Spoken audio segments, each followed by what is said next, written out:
We're going to do some cryptids for the lovely state of Arkansas. Do you know it's lovely? Have you been there? I never have, but I've heard it's really nice. One of my best friends lived there for like years, and he raves about it today still. So I would love to go visit it, but I've never been there. Yeah, I hear the Ozarks are cool. Yeah, that's where he lived. He lived Eureka Springs, Arkansas, which is right up in the Ozarks. So I picked The Legend of the White River Monster. Ooh. So the White River Monster, I didn't do super in-depth research. I read like one article on like this like cryptids encyclopedia thing, and then its Wikipedia page. But it was good enough to like encompass the story pretty well. So in Jackson County, Arkansas, which is landlocked, middle of Arkansas, pretty far from the ocean and the Mississippi, there was sightings of this gray horned beast. And most of these sightings started in 1915, and it continued to 1937. So much so that like the township started getting involved to like try to capture it. The town actually funded the construction of a giant net. And then they also sent divers out too to go see if they could find it. The divers didn't find anything, and then the money dried up for the giant net construction, so they eventually had to stop that. But then, again in 1971, there started to be an uptick in sightings again, and people started reporting this like gray, like elephant-skinned horned creature that lived in the water of the White River. Then at that point, there was actually enough sightings in 1971 that the state legislation made it a refuge, and they called it the White River Monster Refuge. And they made it so you couldn't hunt and you couldn't kill the creature. The reason that the state actually legitimized that, though, was because biologists got involved, and they were convinced that it was either an elephant seal or manatees that came all the way up from the Mississippi. Now, an elephant seal, a lot of people don't think that because that's really far out of their range. I think if it was an elephant seal, because that would meet the description of like the elephant-skinned, horned, like massive creature. They said it's like 12 feet by 4 feet wide, like the size of a car. Yeah. And elephant seals are that big. I could see somebody like obtaining a baby one and then bringing it up there, and then that's how it just got. And got it stuck up adapted, there. I guess. Yeah, and it just has been living out there. But biologists they were convinced it was either a seal or a manatee that was living out there. So the state was like, "We'll just make it a refuge. You can't mess with it." But I thought that was kind of interesting, like that biologists were like, "Yeah, no, they're seeing something out there, and it's meeting the description of something that it could be." Now I looked at like where these sightings were taking place, and it is possible that it could be like a manatee or something because it connects to the Mississippi. It would be a really long way for it to go, but it could get there. But yeah, so that's really what I researched was the White River Monster. So when I was reading the first little bit, it said was known, or it has even been said that it affected the Civil War. Did you read anything on that? I did read some about that. So there's another tale that kind of took place in the same area. And in the Civil War, there was a boat that had gotten overturned while it was going down the White River by some sea creature. That they didn't really find much of a description of that sea creature, but they said it was like a really big creature that overturned like a supply boat during the Civil War. And later on down the line, they started to like attribute the two tales kind of together, saying that it must have been this creature. But I don't know. It's just crazy. Funny. I just think that's funny. I was like, oh, this is exactly what I'd read on Wikipedia, that a river monster affected the Civil War.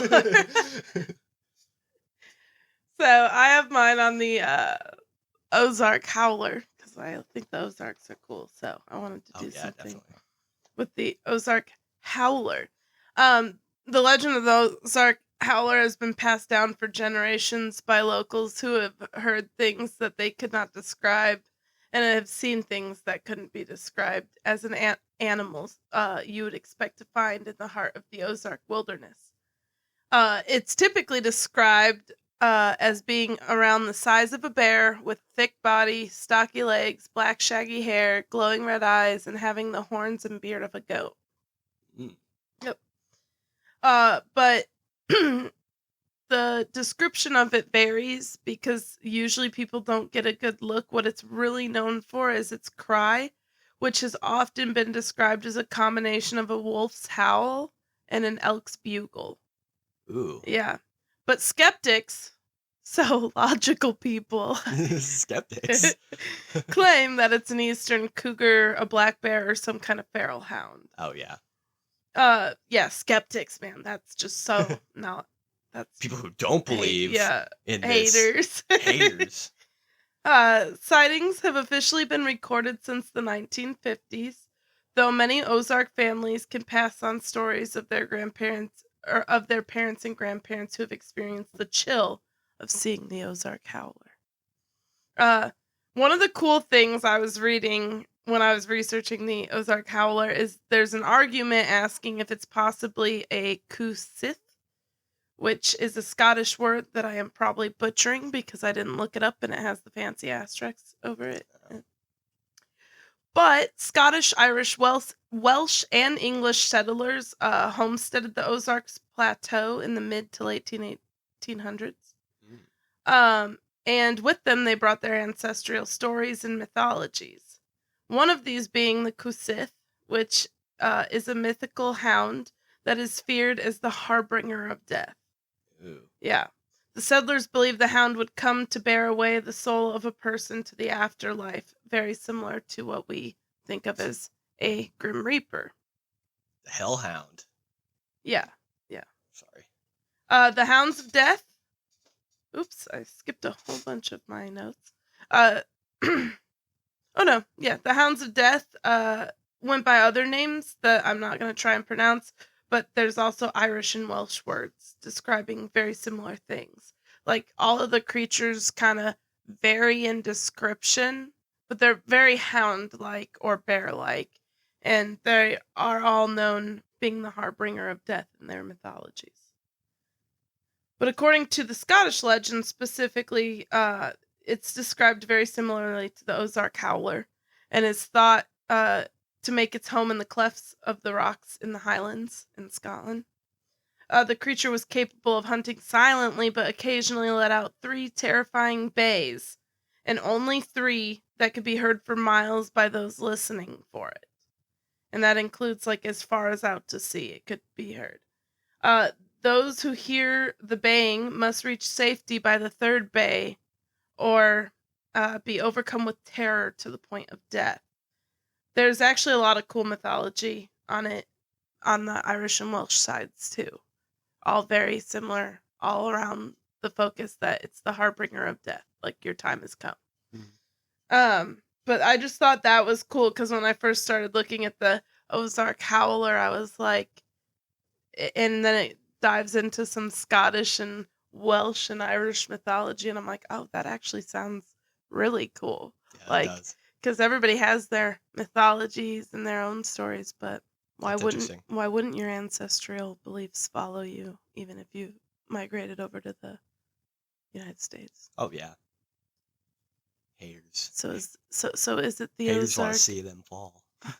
So is it the Ozark Howler, or is it? I don't know. This mythical creature, or is it just a feral hound, like the skeptics would say, or like a malnourished bear? Yeah. The haters want it to be a malnourished bear. Feral, something feral. Yep. Rabid. I mean, if you see rabid animals, it's that they are different. They are very clearly different than. Yeah, I've never encountered a rabid animal. I haven't either, but I've seen like videos of them and stuff, and it's almost like a whole different creature. Oh yeah.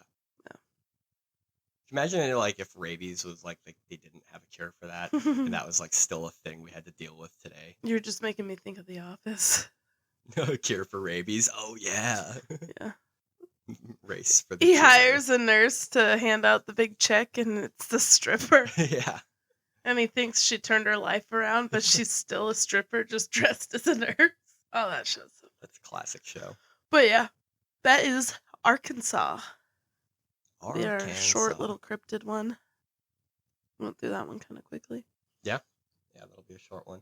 Yeah, it's only about 10 minutes. That's fine. who listens to the end anyways? Yeah.